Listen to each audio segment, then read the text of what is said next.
ఇలా దీన్ని రొటేట్ చేసుకోవడం ఈ arrow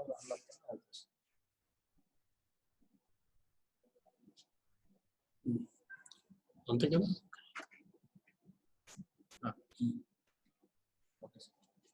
Okay, welcome, my dear students. Today we are going to know about medulla oblongata. So we want to know the medulla oblongata. So before going to tell you the medulla oblongata, I wish to ask you to recall your memory in the yesterday class, first slide, that is image, 3D image, brain with midbrain, pons, medulla, cerebellum. Now, the brainstem consists of midbrain, pons, medulla oblongata. Midbrain, pons, and medulla oblongata. So, these are attached superiorly to the cerebral hemisphere. So, cerebellum is present on the posterior aspect of the brainstem. So, midbrain, pons, medulla, in that order. So, medulla oblongata is the last one in the brainstem. So, medulla oblongata is the last one in the brainstem. So, its upper part is pons, lower border of the pons. Its lower border of the medulla oblongata is continuous with the spinal cord.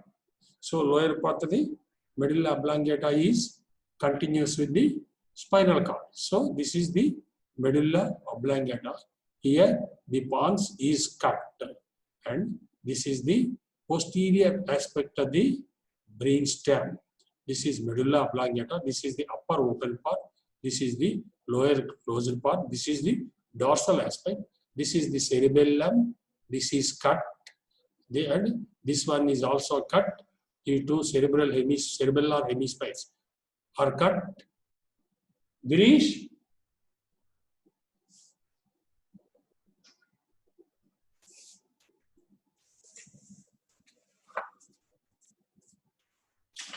Girish? Girish?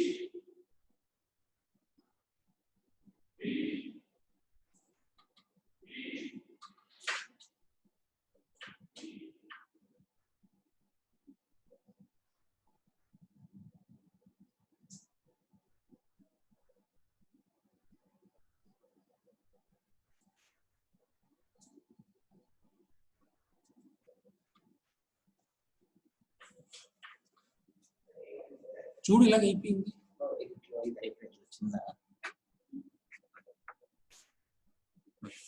Now, this is the medulla. This is the upper part of the medulla, open part. This is the lower part. This is the closed part. This is the dorsal aspect of the medulla oblongata. After you studying this chapter, after you learning this chapter in my lecture, you must be able to identify and describe the medulla oblongata and the external features of the medulla oblongata and internal features of the medulla oblongata,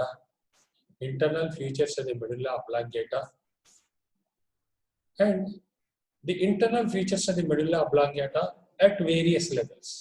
For example, in lower part of the medulla, so in upper part of the medulla, at the level of olives, at the level of pontomedullary junction, like that, 4 transverse sections. So transverse sections of the medulla oblongata at 4 levels. These 4 levels will give you a complete picture of internal features of the medulla oblongata.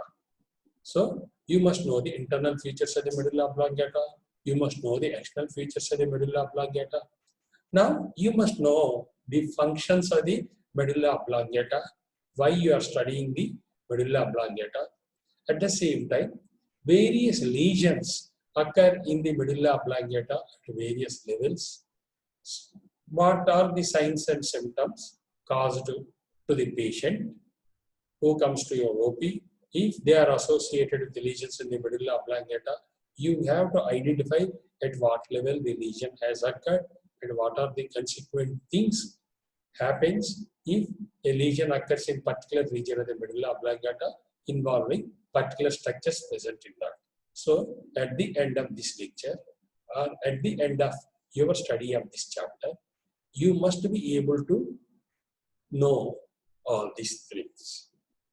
Now the medulla oblongata, so the brainstem, so it is, you have to study the brainstem, midbrain pons, medulla oblongata, because it contains important vital structures, respiratory center, cardiac center, and you can consciousness of the individual and emotional centers, and everything important centers are present in the medulla. So your body function or the patient's body function is associated with all of these things. That's why you must know about the functions of the medulla oblongata. It is its importance, clinical importance and anatomical importance, a full-fledged knowledge of the medulla oblongata. Why you must know it? You must know because all these vital centers are present in the medulla oblongata. Now this medulla oblongata is present in the posterior cranial fossa, in the posterior cranial fossa and anterior to the anterior part of the foramen, posterior cranial fossa. So posterior cranial fossa is there. So in the anterior part of the posterior cranial fossa, the medulla oblongata is present. So it extends upwards to the lower part of the parts. It extends below up to the level of the spinal cord. So lower part of the spinal cord. Now anterior part is clevius. That is a bony projection of the basi-occiput bone of the skull. So that is the clevius. Posteriorly, cerebellum is there. And dorsal surface of the medulla oblongata has got floor of the fourth ventricle in the upper part, that is open part, and the lower one is closed part. Now, this is the dorsal surface of the medulla oblongata. So this one is open part. So this one below this one is, the entire thing is closed part. So this entire thing is closed part. This is a open part on the dorsal surface of the medulla oblongata. Now, brainstem is the stalk-like part of the brain which connects the spinal cord with the forebrain. Midbrain pons, medulla oblongata. This is called brainstem. Now, medulla oblongata is continuous below the spinal cord because I told you, medulla oblongata lower part is the upper part of the spinal cord. It is the direct upward continuous to the spinal cord. One or nothing but the same is mentioned in two different methods. Medulla oblongata is continuous below with the spinal cord. It is the direct upward continuous to the spinal cord. Both lines have got one and the same meaning. It is shaped like a truncated cone bulb. So it is called bulb. So it appears like a truncated cone, the shape. So it appears like a bulb, it is called bulb. So medulla oblongata injury and causing paralysis is called as bulbar paralysis. Because it is called bulb, that's why injury in this region or any vascular lesion in this region causing damage to the lower four nerves, that is hypoglossal, accessory, and vagus, and glossopharyngeal. So 9th, 10th, 11th, 12th. I had told you in the below from above order, but you have to mention it in the from above to lower part. 9th, 10th, 11th, 12th. So these four cranial nerves are associated with the medulla oblongata. So an injury to the medulla oblongata is associated with the damage of these four nerves and paralysis. It is called as bulbar paralysis. So medulla oblongata injury can cause paralysis because the lower four nerves, 9th, 10th, 11th and 12th cranial nerves arises from this medulla oblongata. So injury in this region or vascular accident occurs in the medulla oblongata, causing paralysis of the muscles supplied by these four nerves, 9th, 10th, 11th and 12th. So it is called as bulbar paralysis. Now the measurements of the medulla oblongata, it is 3 centimeters in length and 2 centimeters in breadth, and widest part is 1.25 centimeters. So 3 to 1.25. So its measurements is 3 centimeters in length. So 2 centimeters in breadth, and widest part is 1.25 centimeters in thickness. This is the measurements of the medulla oblongata. Now this is the medulla oblongata. Now this is the pons. This is the pyramid. This is the olive. So This is the anterior median fissure. This is the anterior median fissure and posterior median sulcus. You know the spinal cord. The spinal cord has got central gray matter, horn-like H-shaped one, and peripheral white matter So the similar structure is also present in the medulla oblongata. So central gray matter and peripheral white matter. Whereas in spinal cord, the central gray matter is H-shaped in manner, horn-shaped in manner. Whereas in medulla oblongata, the central gray matter is divided into narrow fibers, that is nuclei, and these nuclei are separated by nerve fibers. So the central gray matter in the spinal cord is horn shaped, whereas the central gray matter in the medulla oblongata is modified to form the nuclei, and it is disturbed and separated by the nerve fibers. So the medulla oblongata contains central gray matter, peripheral white matter. The spinal cord contains central gray matter, peripheral white matter. The central gray matter of the spinal cord is horn-shaped, anterior horn, posterior horn, and connecting these two on either side, a central gray matter is there. Whereas in the medulla, the central gray matter is disturbed, is scattered into various parts, nuclei separated by nerve fibers. And the peripheral white matter is present in the medulla oblongata and also the spinal cord. Now the white matter is nothing but nerve fibers. Gray matter is nothing but neurons. We can take it as a grand gray matter. No, the entire nervous system, wherever it is present, it consists of nerve cells, neurons, structural functional unit. Whereas for nerve fibers, they constitute the white matter of the central nervous system, wherever they are present. So this is the same similar picture. Neurons and nerve fibers are present in medulla oblongata. So neurons and nerve fibers are present in the spinal cord. Neurons and nerve fibers are present in the pons. So the same similar structure is there, but the central gray matter of the medulla oblongata is distributed like nuclei, and various disintegration occurs separated by nerve fibers. The central gray matter of the spinal cord is H-shaped, and outer part of the spinal cord is white matter, divided into anterior funiculus, anterior column, lateral column, and posterior column.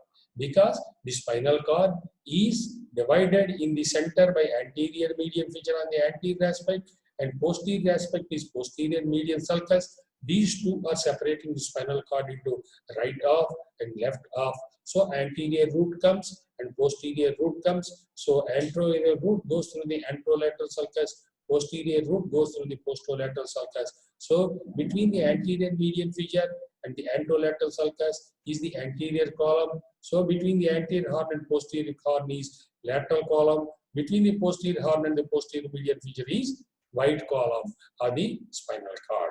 White column of the spinal cord. So the similar pattern continues here also in the medulla oblongata, because it is nothing but continuation of the spinal cord. It is nothing but continuation of the spinal cord. Now, the medulla contains vital centers. They are cardiac center, vasomotor center, respiratory center. Already I told you. Medulla provides attachment to last four cranial nerves: 9, 10, 11, and 12. Glossopharyngeal, vagus, spinal accessory, and hypoglossal nerve. Upper part of the central canal of the medulla widens to form the lower part of the fourth ventricle. Upper part of the central canal of the medulla widens to form the lower part of the fourth ventricle. Thus, the medulla is divided into lower closed part and upper open part. Now, I have to show you.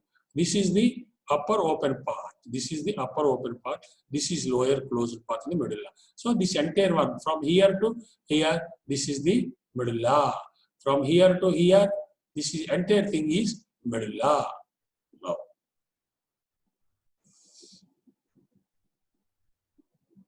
Now, this is the anterior aspect.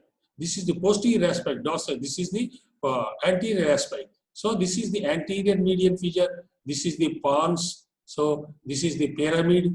This is the olive.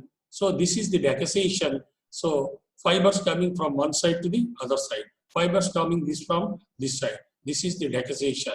Now, this is the pyramid. This is the pyramid. This is a oval blue color, that is olive. So, it is anterolateral sulcus, This is posterolateral sulcus. So this part corresponds to white column, anterior white column in the spinal cord. With this column corresponds to posterolateral sulcus. So this column. So this column. This is the spinal cord continuation. This is the anterior white column. This is lateral white column. This is the posterior white column. So you see how this green color is continuous here. So pyramids. So how this one is continuous on lateral side. This one is a posterior aspect. So this central canal of the spinal cord is continuous with the central canal of the medulla oblongata. So this is the central canal of the spinal cord. It is continuous upwards as central canal of the medulla oblongata. Now you see, this is the midbrain. This is the pons, a colorful diagram with colorful different colors. Now this is the medulla oblongata. How these three are continuous with each other. Now this is the entire part is cerebrum. This is the frontal lobe. This is the parietal lobe. This is the occipital lobe, and temporal lobe is this side, temporal lobe. Now this is the frontal. This is the parietal. This is the occipital lobe. Now this is the corpus callosum. Now this is the midbrain. This is the pons. This is medulla oblongata from here to here. Now you see this diagram, how it is extended. Again, you go to this diagram, how it will be extended. The same thing in different color. So this is the diagrammatic representation. Now you see here also another diagram. This is the frontal lobe. This is the parietal lobe. This is the temporal lobe. This is the occipital lobe. This is the cerebellum. This is the pons, and this is the medulla oblongata. How this beautiful diagram gives you a clear picture of medulla oblongata. This is the anterior aspect. This is the posterior aspect covered by the cerebellum. So this is the upper part is closed part, open part, because if you cut the cerebellum, you can see floor of the fourth ventricle here up to this one. This is the closed part of the medulla oblongata. From here, if you cut this one, it is an open part. That is the floor of the fourth ventricle is here. Floor of the fourth ventricle is here. This is the closed part of the medulla oblongata. So upper open part and lower closed part. You should know what is the closed part, open part. If you cut the cerebellum, floor of the fourth ventricle comes out, exposed out. Now this is the external features. That is ventral aspect, anterior aspect of the brainstem. Now I already told you. This is the pyramid. This is a projection. It is like a pyramid. So this is called a pyramid. This is an elevation. This is the anterior median fissure. Anterior median fissure. So this is the pyramid. If it goes into spinal cord, it corresponds to anterior part of the anterior right column of the spinal cord. Now this is the olive. This is the olive. This vowel elevation, that is the olive. This is the, this entire one is olive. Now this entire one is olive. Between the pyramid and the olive, vagus nerve, between the pyramid and olive, these are hypoglossal nerve, roots of hypoglossal nerve, 12th cranial nerve. It comes as a number of roots. Hypoglossal nerve comes as a number of roots between the pyramid and the olive. Behind the olive, this is the glossopharyngeal nerve, vagus nerve, and cranial root of accessory nerve. Cranial root of accessory nerve. So 1, 2, 3. These three are glossopharyngeal line, vagus nerve, and cranial root of accessory nerve. That is 11th cranial nerve. They are coming behind the olive and the inferior cerebellar peduncle.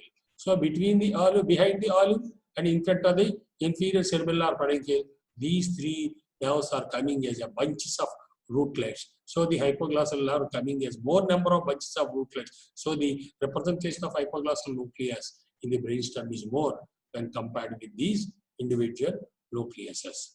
The vagus, glossopharyngeal, vagus, and cranial root of accessory nerve. So this is the hypoglossal nerve coming from this one. So I already mentioned you the last 4 cranial nerves are associated with the brainstem. So hypoglossal nerve, glossopharyngeal nerve, vagus nerve, and rootlets hypoglossal nerve. This is the pyramid. This is a pyramid.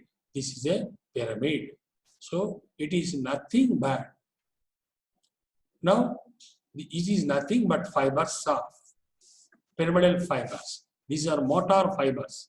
This is a bunch of motor fibers. This is a bunch of motor fibers. From where they are coming, I will show you.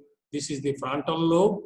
This is the parietal lobe. So you can see motor cortex of the cerebrum is there. So it is sending fibers through the pons, then through the medulla oblongata. So fibers from the cerebral cortex coming through the various tracts and entering into through the midbrain, then entering into the pons. Now I will show you. Now this is the cerebral cortex, this is the midbrain, so this is the pons, this is the medulla. So from the cerebral cortex, motor fibers, cortex fibers comes and goes through the midbrain, goes through the pons and reaches the medulla. So the bulging of these,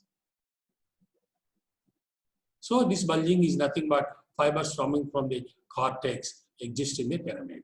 Now samadhi fibers coming from the cerebral cortex decussate, 75% of the fibers decussate and goes to the opposite side. How they are directed? So these fibers decussate and goes to this side. These fibers go from this side, crosses to this side.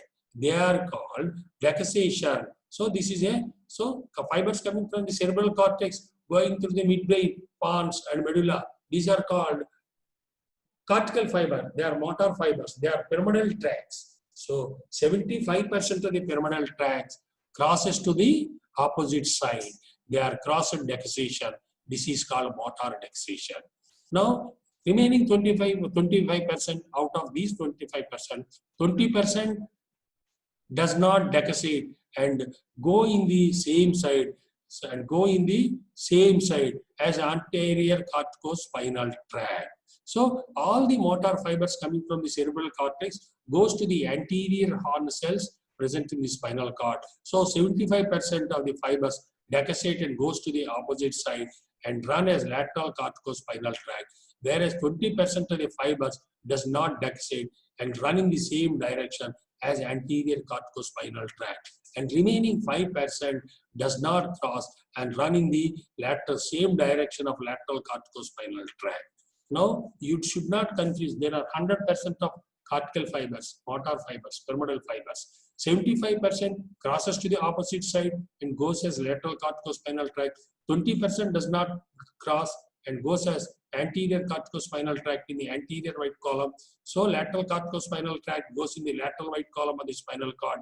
And remaining 5% does not cross and goes along with the lateral corticospinal tract. They are nothing but uncrossed fibers. So this is the decussation of fibers. So motor fibers. That's why in case of hemiplegias occurring in the cerebral cortex, motor cortex, damage in the motor cortex, because 75% of the fibers are crossed to the opposite side. So opposite side of the limb, upper limb or lower limb are affected.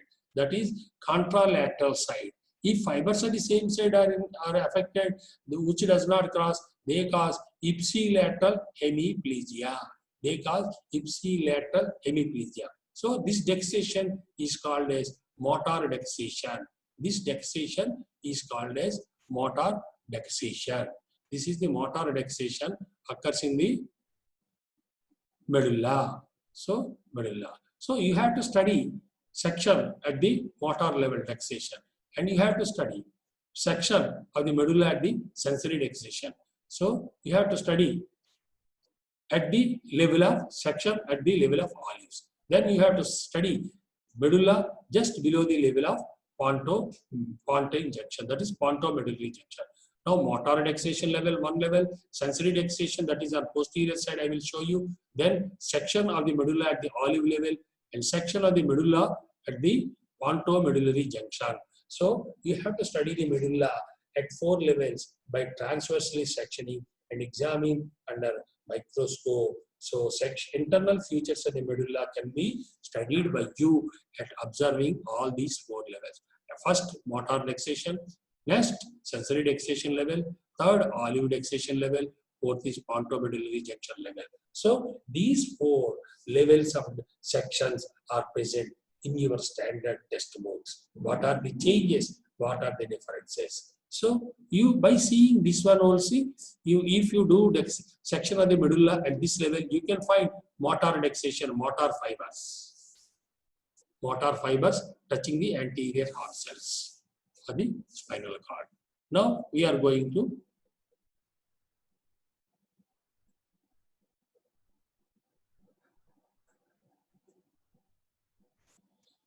already I told you medulla is divided into right and left symmetrical halves by anterior median fissure and posterior median sulcus. Each half of the medulla is marked by two sulci, anterolateral and posterolateral sulci. Anterolateral and posterolateral sulci with narrow roots divide the surface of each half the medulla oblongata into anterior, posterior, lateral regions, like that in the spinal cord. I already mentioned you. I already told you. Now, this is the already I explained you external features. Now, I already told you the pyramid. Now, I already told you the olive. Now, what is olive? I will explain you. Pyramids, two elongated elevation on either side of the anterior median fissure produced by corticospinal fibers. Already I told you 100% are corticospinal fibers, 75% crosses to the opposite side in motor indexation. They are lateral corticospinal tract. 20% run without crossing. They are anterior corticospinal tract. Whereas 5% does not cross but run in the lateral corticospinal tract. So 70%. Olives, they are two vowel elevations posterolateral to the pyramids produced by underlying mass of gray matter called inferior alveolar nucleus. Because inferior alveolar nucleus, a nucleus present underneath the olive, a gray mass. The nucleus is nothing but a collection of nerve cells, neurons, occurs in the olive, inferior olive. That means a superior olive is also there. So a nucleus is present in the inferior olive. So that is nothing but a collection of gray matter, neurons present in the olives, that is inferior alveolar nucleus. Now I already told you rootlets of hypoglossal nerve, inferior cerebellar peduncle, rootlets of 9th, 10th, 11th cranial part of cranial nerves. Now features are the posterior aspect, dorsal aspect of medulla. Till now I told you the features are the anterior aspect of the medulla. Pyramids, olives, rootlets of hypoglossal nerve, rootlets of 9th glossopharyngeal, vagus, cranial accessory. Rootlets of hypoglossal nerve present between the pyramid and olive. Rootlets of 9th, 10th and 11th present between the olive and the posterior aspect, inferior cerebellar peduncle. So, inferior cerebellar peduncle. I will show you the inferior cerebellar peduncle on the anterior aspect. You see. So, this is the pyramid, this is the olive, this is the inferior cerebellar peduncle. So, inferior cerebellar peduncle. So, this is the pyramid, this is the olive. Posterior to these rootlets, inferior cerebellar peduncle is there. So this is the anterior features, ventral aspects. Now we are going to see the dorsal aspects. Dorsal aspect of the medulla is well demarcated into the lower closed and upper open parts. Dorsal aspect of the medulla is well demarcated into the lower closed and upper open parts. I will show you this diagram. Okay.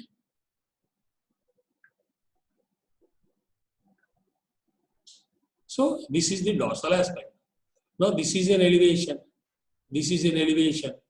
Now this is nothing but posterior aspect. So posterior aspect of the spinal cord contains posterior white matter. The posterior aspect of the spinal cord contains gracile, fasciculus gracilis, fasciculus pineatus. They send sensation to the central nervous system. That is especially thalamus. From thalamus to the sensory cortex. Because sensory relay station is a thalamus. Sensory relay station is a thalamus. So this is one elevation. So it is a tract. At this level, it is enlarging. This is a tract. At this level, it is enlarging. This is a one bundle. So it is going like this one. This is fasciculus gracilis, fasciculus gracilis, fasciculus pineatus. So the upper elevated part is gracile nucleus and pineate nucleus. So this is fasciculus gracilis, fasciculus pineatus. I will show you.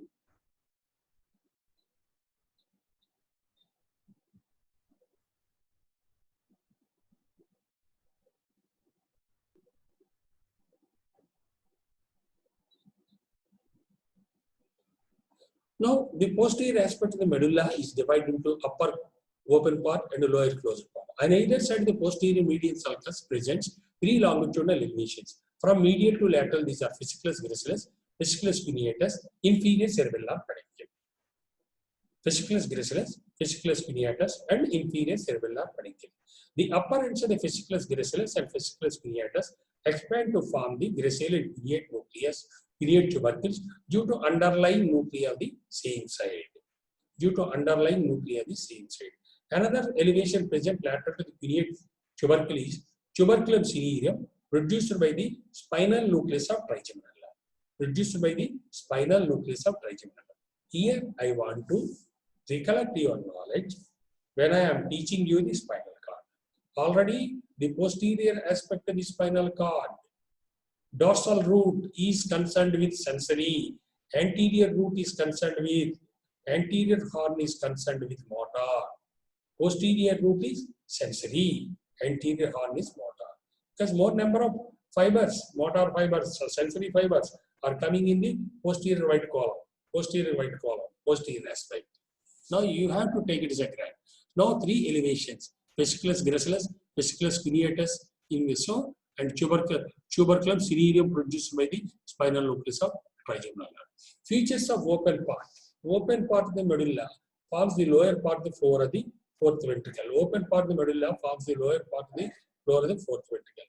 It presents a median sulcus, hypoglossal and vagal triangles, vestibular areas, area postrema, stria medulla. You once again read all these points. I will show you all these points in the diagram. You please read once again. This one I will show you all the parts in the diagram. Now this is the posterior aspect of the medulla. This is the open part of the medulla, upper part. This is the closed part, lower part of the medulla. So this is the fourth ventricle. This is the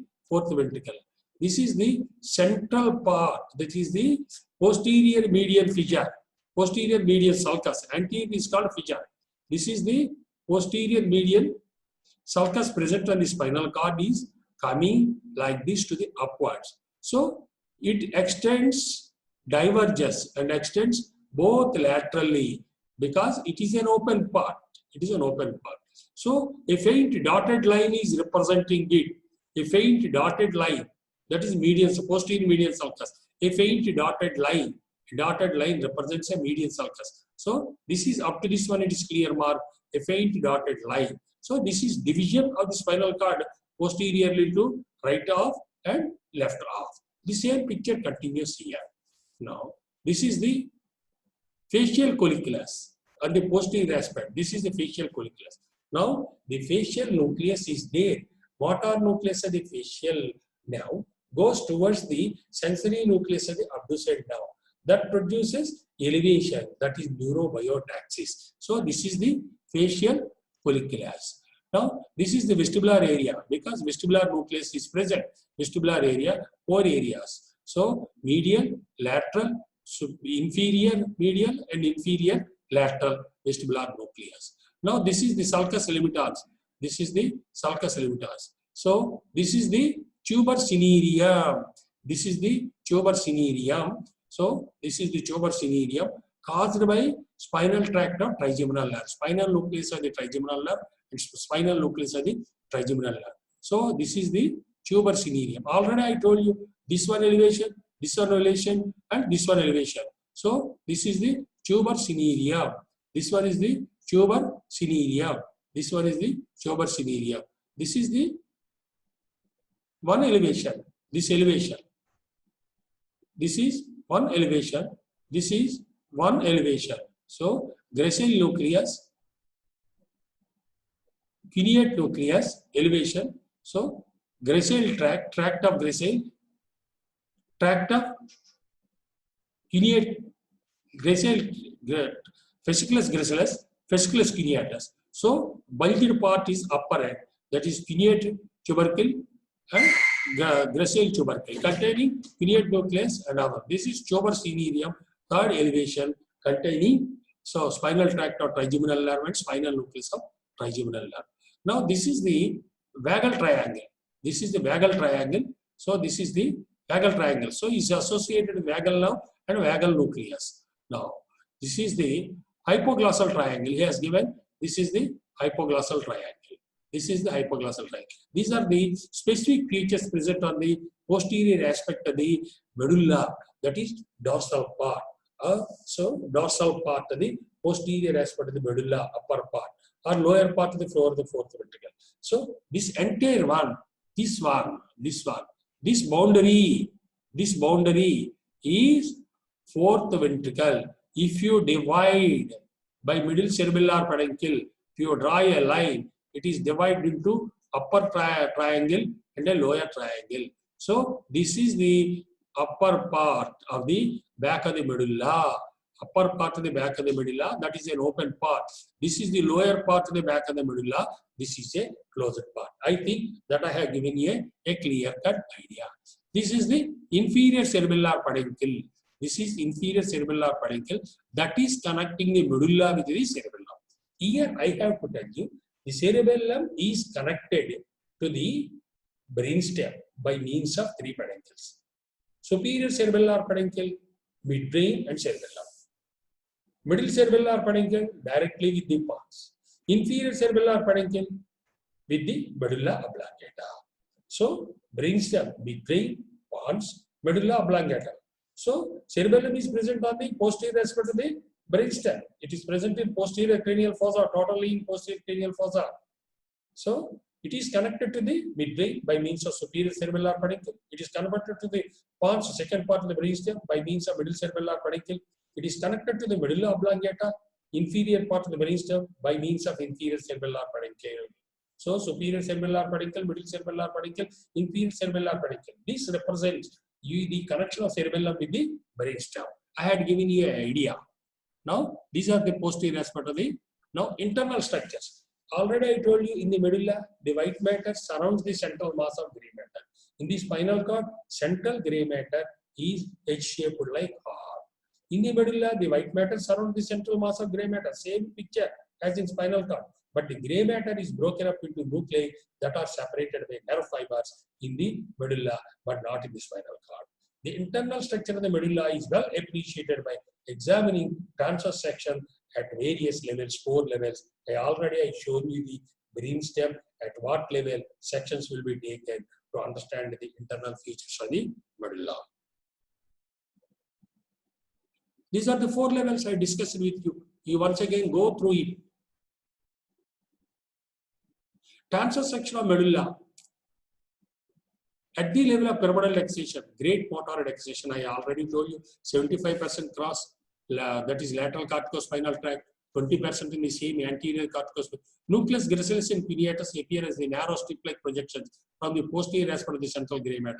Apex of posterior horn gets swollen. Now I told you.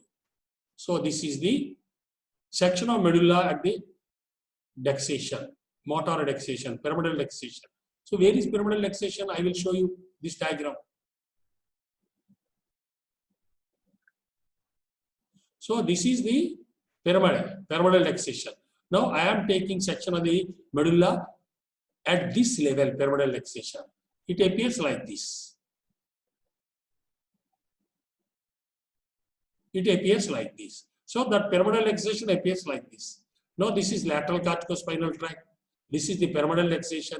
This is the anterior horn. This is the posterior horn.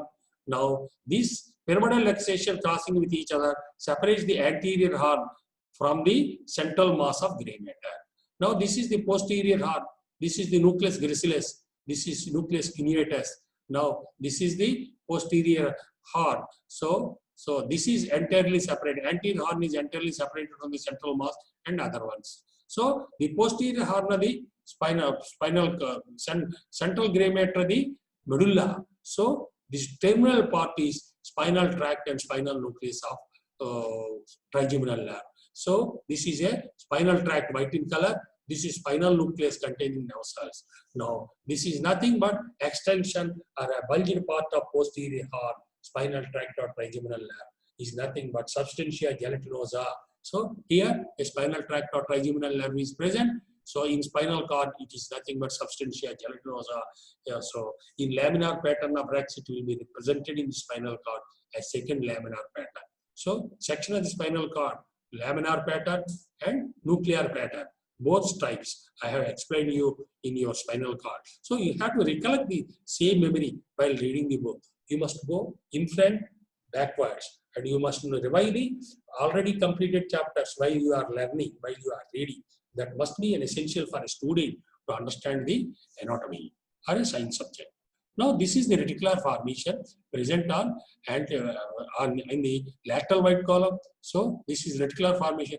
A few nerve cells separated by nerve fibers, a few neurons separated by nerve fibers. This is the reticular formation present in the lateral white column. Now, the separated detached anterior horn of the spinal cord is again divided into two nuclei.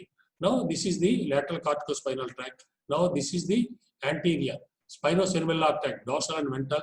This is lateral spinothalamic tract. So, this part and this part are very close and very near. This is called as spinal lemniscus. This is called as spinal lemniscus. Now, this is the characteristic feature. So, nucleus gracilis and nucleus pineatus appears like a small projections. They are reduced in size. So, this is the anterior horn. This is the characteristic feature. You will see if you do the section of the medulla at this level, you have to draw the diagram. Now, let us come in. Each detached anterior horn divides to form spinal nucleus of accessory nerve and supraspinal nucleus of first cervical nerve. You read it. You read this one. Now, I will show you. That is this part divided into two nucleus. This part of the anterior horn detached by pyramidal luxation is divided into two nucleus. They are this one. Spinal nucleus of accessory nerve and supraspinal nucleus of first cervical nerve. Appearance of diffuse zone containing a network of fibers and scattered nerve cells within its lateral white column is called reticular formation. So, this is the diffuse network of neurons separated by nerve fibers. This is the reticular formation. Decussation of pyramidal tract forms the most important feature of the medulla at this level. So, this is the decussation of pyramidal decussation. This one is crossing. This one is both are crossed at this one. This is the decussation. This is the characteristic feature of medulla transverse section at the level of pyramidal decussation. Transverse section of medulla at the level of sensory decussation. The section passes through the middle of the medulla. Following features are present. Nucleus gracilis and pineates become more pronounced and are separated from the central gray matter. Now, I am going to sensory decussation. Internal arcade fibers arising from the nucleus of gracile and pineate. Secondary sensory neurons conducting sensations are discriminate to touch, position, vibration, course forward and medially decussate with corresponding fibers of the opposite side in the median plane sensory decussation. I will show you the figure, then you can understand.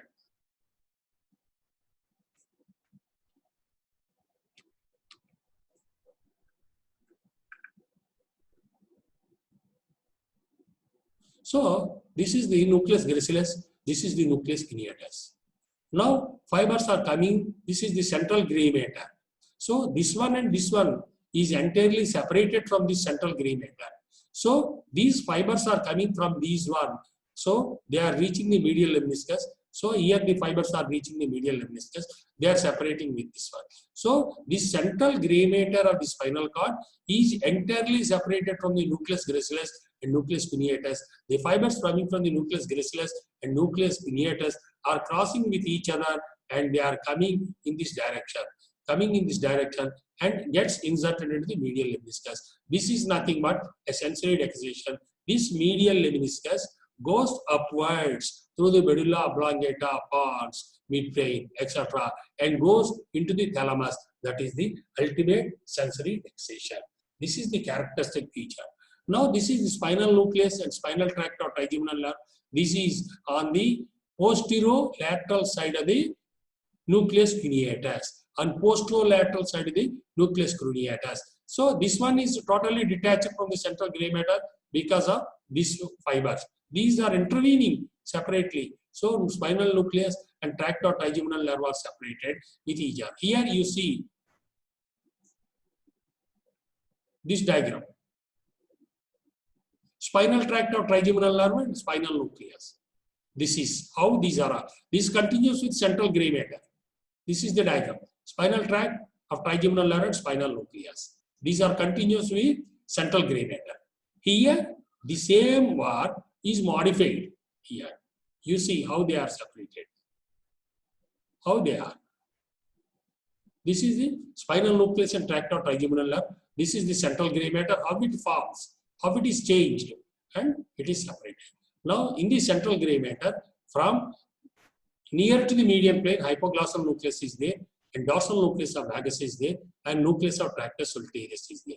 And reticular formation is there, somewhat clear when compared with that one, reticular formation.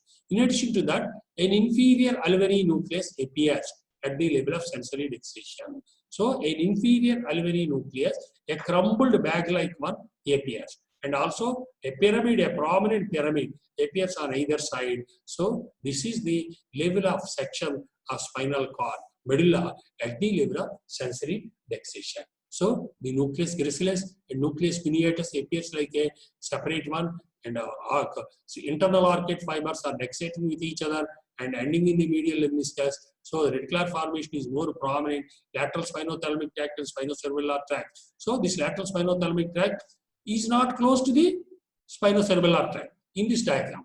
You see, this is the sensory dextration, section of medulla at the sensory dextration. You see section of the medulla at the motor dextration. So, this is one lateral spinothalamic tract and spinocerebellar tract. How it comes close to each other here. You see how it is not close to each other. You see how lateral spinothalamic tract and spinocerebellar tract, there is a white column is present in between these two. So, you have to compare the diagram at the motor dextration. You have to compare the diagram at the sensory dextration. By observing these diagrams in your textbook and studying the theory present in a comparative manner, then only you will get a full-fledged knowledge of anatomy. So, you have to see the diagram. When you are seeing section of the medulla at the level of sensory dextration, you have to go the motor dextration. You have to see again. Once again, you have to see this one also. Like that only, you have to study the anatomy in a comparison manner, then only. Now, transverse section of the medulla at the level of olives. Transverse section passes across the floor of the fourth ventricle through the middle of the olives and have the following features. Central gray matter is spread over the floor of the fourth ventricle and contain the nuclei of several cranial nerves from medial to lateral. These are hypoglossal nucleus, nucleus intercalatus, dorsal nucleus of vagus, vestibular nuclei, inferior and medial. Now, these are all the present in transverse section of medulla at the level of olives. I will show you. Nucleus of tractus solitarius lies ventral to vestibular nucleus. Now, this is the transverse section of medulla at the level of inferior olives. You again see how difference occurs. So, here the nucleus, how they are separated. Now, this is the vestibular nucleus, nucleus of tractus solitarius, dorsal nucleus. This is the hypoglossal nucleus. How they come? It is more dispersed. The central gray matter is more dispersed. There is no shape of central gray matter. You see the diagram. Now, this is nucleus ambiguous. It is very close to the reticular formation. Now, spinal nucleus and tract or trigeminal nerve comes on the posterolateral aspect or just below the inferior cerebellar peduncle. Now, this is the spinocerebellar tract. This is the lateral spinothalamic tract. So, the spinocerebellar tracts become reduced in size when compared with pyramidal dextration. They are more prominent, close to each other. In sensory dextration, they are less prominent. Whereas in this dextration, these two tracts has become very less prominent, very less in size and separated with each other. You see this tract, this is spinocerebellar tract, this is lateral spinothalamic tract. You see the diagram, how it comes in this diagram. This is the how it comes. A little more prominent, but are separated from each other. Now this is the diagram. This is the diagram. How they are large in size. Spinocerebellar tract is large in size. This is lateral spinothalamic tract is large in size. Comes close to these two. So you have to compare the diagram between one diagram, second diagram, and third diagram. At what level it will come. Oh, like that only you can know the anatomy. So comparative study is more important.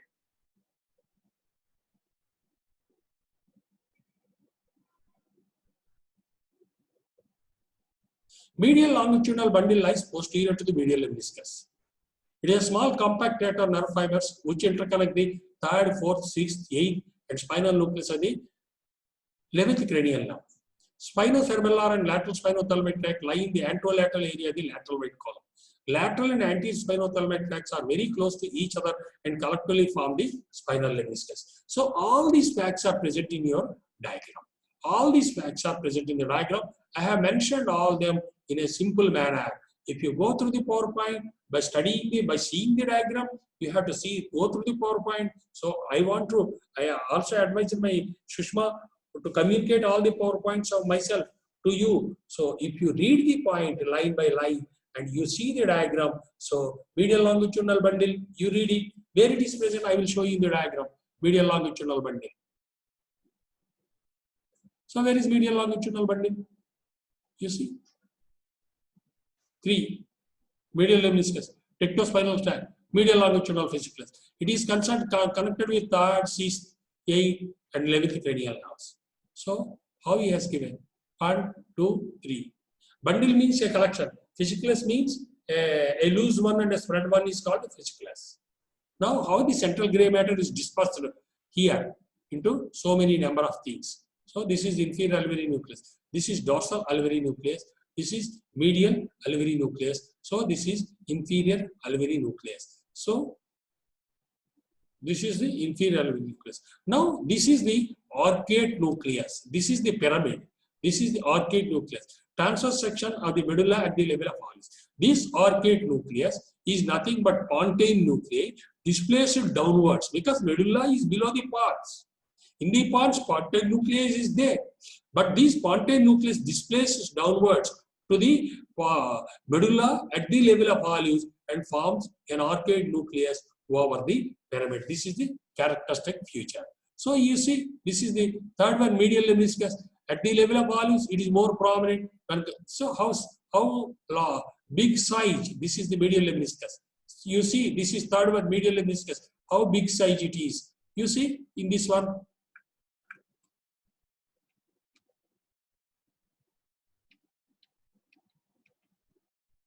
How you see in this size medial lemniscus? How it is there? You compare the size. Is there any medial lemniscus? You see, at the level of pyramidal excision? No. Where is medial lemniscus? You study the diagram. No.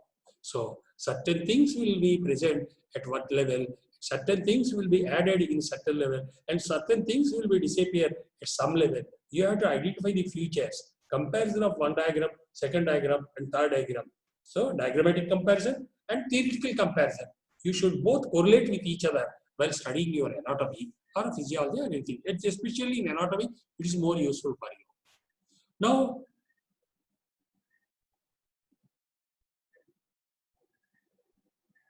the central gray matter contains hypoglossal nucleus, dorsal nucleus of vagus, nucleus of tractus solitarius.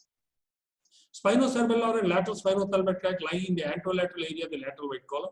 Lateral and anterior spinothalamic tracts are very close to each other and collectively form spinal lemniscus. Anterior spinothalamic tract, lateral and anterior spinothalamic tracts are very close to. Now already he has given a spinal lemniscus. Is there another name to the lateral spinothalamic tract? Where is lateral spinothalamic tract? I will show you in the diagram.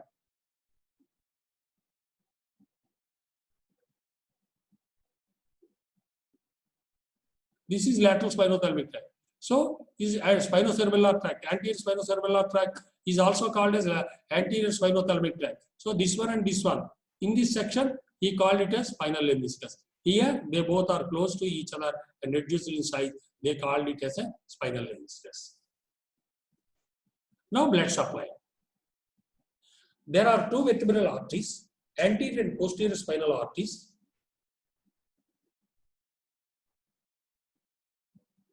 Now, transverse section of medulla just inferior to the pons, pontomedullary junction, 3rd junction. There are no major changes in the distribution of gray and white matter in this section of medulla at the level of Halley's. Only following features are observed, very few. Lateral vestibular nucleus replaces the inferior vestibular nucleus. Cochlear nucleus are now visible. Dorsal and ventral cochlear nucleus lie on the dorsolateral and ventrolateral aspect of the inferior cerebellar peduncle respectively. Now, what are the changes? Transverse section of the medulla just inferior to the pons or pontomedullary junction. Only vestibular nuclear changes and cochlear nucleus become visible. These are only the 2 changes. occurs. That's why he has not given in the textbook the diagram of this one. Transverse section of medulla just inferior to the pons or pontomedullary junction. No diagram is present in your standard textbooks. Now, blood supply. Midbrain is supplied by two vertebral arteries, anterior and posterior spinal arteries, anterior and posterior inferior cerebellar arteries. Now, two vertebral arteries, posterior inferior cerebellar arteries. So, this one and this one damage is associated with thrombosis of these two are associated with clinical anatomy of the medulla. Vascular disorders of the medulla oblongata. Common vascular lesions involving the medulla are the thrombosis of posterior inferior cerebellar and vertebral arteries leading to lateral and medial medullary syndrome. Because when I am telling you the blood supply of the vertebral arteries, I have expressed you the future clinical correlation that is coming in the PowerPoint. So, when you are studying your subject, once you read it, your subject, when you second read it, you must imagine what is coming, what you have studied, you recollect while you are reading also. The same thing you have to practice. Now, medullary syndrome. Now, lateral medullary syndrome, posterior inferior cerebellar artery syndrome of Wallenberg. Dorsolateral part of the medulla is supplied by the posterior inferior cerebellar artery. This is the diagram. This is the lateral part of the medulla. This is the lateral part of the medulla. This is inferior cerebellar peduncle. This one is affected. So the tracts present in this one is affected. This is the medulla. This is the paramedian region. Here, medial medullary syndrome, paramedian region of the medulla. So here, pyramid is involved. Medial lemniscus is involved. Now this is 11th one. This is a now abducted nucleus is present. So this one is affected. This one is affected. This one is affected. This one is affected. Medial lemniscus is affected. Pyramid is affected. Arcade nucleus is affected.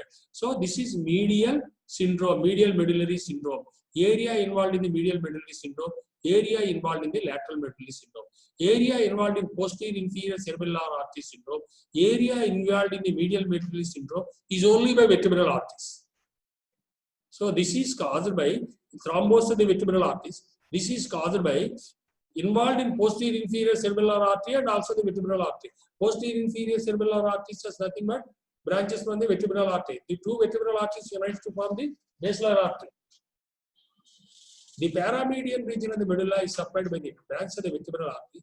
Vascular involvement of this region produces following signs and symptoms: contralateral hemiplegia, paralysis of arm and leg due to damage of the pyramid, ipsilateral paralysis and atrophy of the half of the tongue due to damage of the hypoglossal nerve, contralateral loss of position and vibration signs due to damage in the medial lemniscus are produced by the medial medullary syndrome.